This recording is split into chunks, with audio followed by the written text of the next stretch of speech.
Saber, experts and analysts believe country has seen the worst political divide in recent years. How is the result of yesterday's election going to play out in this regard? Well, yes, the country is very polarized. But what yesterday shows that the opposition has quite a bit of public support, because the opposition is claiming that people adhered to their call to boycott the polls and didn't turn up to vote. So the opposition is there, but the ruling party, Awami League, is a very old party. It's been going on since 1948, and this party led Bangladesh to independence back in 1970-71. So it has a strong history of pro-people, pro-democracy, kind of progressive politics. So this party does have strong following among the middle classes as well as the working classes. So when these two parties, such popular parties, are at such loggerheads, then the country obviously is worried about what's going on. Now, the opposition is more worried because they feel, particularly the BNP, they feel that the Awami League wants to basically finish them off as a political party.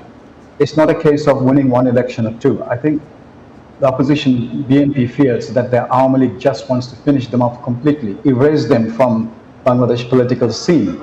So it's an existential struggle for the BNP, not so much for the Awami League, because the Awami League seems to have everything kind of organized in their favor. The police, the bureaucracy, the military, the courts, they're all backing this government, not so with the opposition. So the public in the middle, they want to have a chance to vote and elect their next government. But for some reason, the government or Awami League is not prepared to allow the BNP to have the chance to return to power. And this is a big question, and this question is not going to be answered tomorrow or the months after. I think, again, we're going to see a period of struggle for the opposition, and I don't think they will be able to create too much in the way of trouble for the government. So it's it's going to be a big struggle for the opposition, and they will have a lot of public sympathy for them.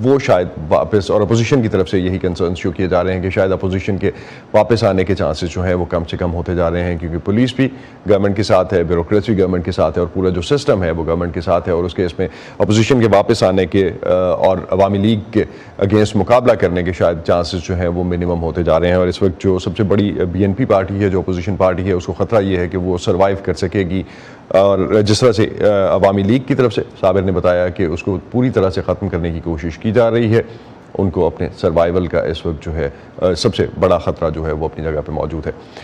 Sabir, going towards economy, Bangladesh had to borrow from IMF last year. Opposition leaders are saying that this alleged one-sided election may lead to more economic problems for the country. Why this concern now? Well, Bangladesh has enjoyed a lot of praise from international community for good economic performance right up to the pandemic of 2022. But the pandemic and the Russia-Ukraine war, they have together exposed deep flaws in the government's economic management. Firstly, the banking sector is in big trouble. There's been a lot of missing money from the banking system, and a lot of people fear that the government-supported people, or people who support the government, are involved in it. And secondly, corruption is such a huge issue in Bangladesh that every development project, every infrastructure project cost much more than they would cost in, say, in India or even in Burma or Singapore, somewhere like that, because money is siphoned out of the country. So the government has not tackled these issues, and now they're facing a lot of balance of payment crisis, dollar crisis. The nation's dollar reserves have dwindled, and Bangladesh being a very important, dependent country, they need to earn a lot of dollars in order to pay for the import. So a lot of people fear that these elections may create some semblance of stability, but unless the government is prepared to tackle corruption, which means going after people that they support, the economy is not going to improve. And when you have elections like these, the government, the ruling party, ends up depending on people, and then you have to allow those people to get a return on their investment, if you like. So the cycle of corruption is not going to end, it's only going to increase. And that's where many people fear that the economic condition may get worse rather than improve. صابر بتا رہے تھے کہ جس طرح سے بنگلہ دیش کی تعریف ہوتی رہی ہمیشہ سے عالمی برادری کی طرف سے, ویسٹرن اکانومیز کی طرف سے, کہ بنگلہ دیش کی اکانومی جو ہے, اور عالمی اداروں کی طرف سے, مالیاتی اداروں کی طرف سے, کہ بنگلہ دیش کی اکانومی بہت اچھا پرفارم کر رہی ہے. لیکن پینڈیمک اور اس کے بعد یوکرین وار جو ہے, اس کی وجہ سے بہت زیادہ امپیکٹ بنگلہ دیش کی اکانومی پہ آیا, جس کی وجہ سے بنگلہ دیش کو IMF کے پاس جانا پڑا اور $4 ارب سے زیادہ کا جو ہے ایک پروگرام لینا پڑا. جس کے بعد, اور سب سے بڑھ کے جو اس وقت صابر مینشن کر رہے ہیں کہ اس جو سب سے میجر ایشو ہے وہ یہ ہے کہ گورنمنٹ کے جو سپورٹ کے لوگ ہیں بینکنگ سسٹم میں, ان کی طرف سے جو اس وقت پیسہ موجود نہیں ہے, بیکاز ان کی طرف سے بہت سا پیسہ یوز کیا گیا ہے بینکنگ سسٹم سے, اور اس میں کرپشن کی مد میں بہت سا پیسہ جو ہے وہ جاتا ہے, کیونکہ یہ لوگ گورنمنٹ کو سپورٹ کر رہے ہیں, اور اسی طرح سے یہ قصہ جو ہے وہ آگے چلتا ہوا نظر آتا ہے. کرپشن ایک میجر کنسرن ہے جس کی وجہ سے اس وقت یہ چیزیں شاید بہتر ہوتی ہے اپیرنٹلی نظر نہیں آتی, اور الیکشن کے بعد یہی سب سے بڑا کنسرن جو ہے وہ ماہرین کا بھی اس حوالے سے بنتا ہے. Thank you Sabir, thanks for updating us on the scene of political stance and how exactly Bangladesh elections are panning out. Thank you. Thank you.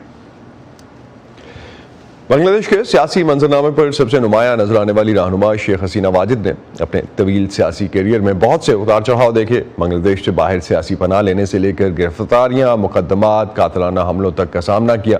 بڑی بڑی کامیابیاں بھی سمیٹیں اور بہت سی ناکامیاں بھی حصے میں آئیں. اب دھاندلی اور سیاسی مخالفین کے خلاف کریک ڈاؤن کے الزامات کا سامنا ہے. ان کی سیاسی زندگی کے اتار چڑھاؤ کے بارے میں جانتے ہیں فائزہ بخاری کی رپورٹ میں.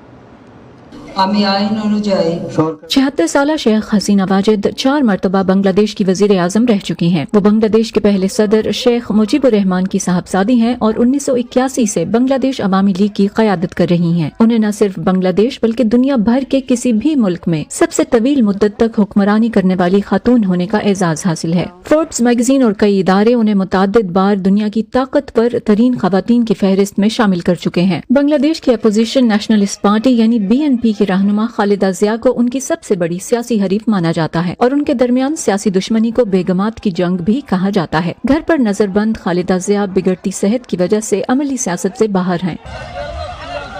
بنگلہ دیش کا شمار کبھی دنیا کے غریب ترین ملکوں میں کیا جاتا تھا، اب یہ خطے کی سب سے تیزی سے ترقی کرنے والی معیشتوں میں سے ایک ہے، جو اپنے پڑوسی بھارت کو بھی پیچھے چھوڑ چکی ہے۔ اس ترقی کا صحرا شیخ حسینہ کو جاتا ہے۔ Our economy still it is very strong. ان کی قیادت میں بنگلہ دیش نے جدید انفراسٹرکچر کے اضافے کے علاوہ بہت سی معاشی کامیابیاں بھی حاصل کی۔ پچھلی دہائی میں ملک کی فی کس آمدنی میں 3 گنا اضافہ ہوا اور عالمی بینک کا اندازہ ہے کہ گزشتہ 20 سالوں میں 2.5 کروڑ سے زیادہ افراد نے غربت سے نجات حاصل کی۔ تاہم کووڈ وبا اور روس یوکرین جنگ کے بعد بنگلہ دیش میں مہنگائی اور بیرونی قرضوں کی شرح میں اضافہ ہوا، جو پرتشدد مظاہرین کو سڑکوں پر لے آیا۔ جنوری 2023 میں IMF نے بنگلہ دیش کے لیے $4.7 بلین کے قرضے کی منظوری بھی دی، جسے شیخ حسینہ کے لیے اہم کامیابی سمجھا گیا۔ 2017 میں ان کی حکومت نے میانمار سے فرار ہونے والے تقریباً 10 لاکھ روہنگیا افراد کو پناہ دینے کے علاوہ ان کے خلاف تشدد کی بارہا مذمت بھی کی۔ We want that they should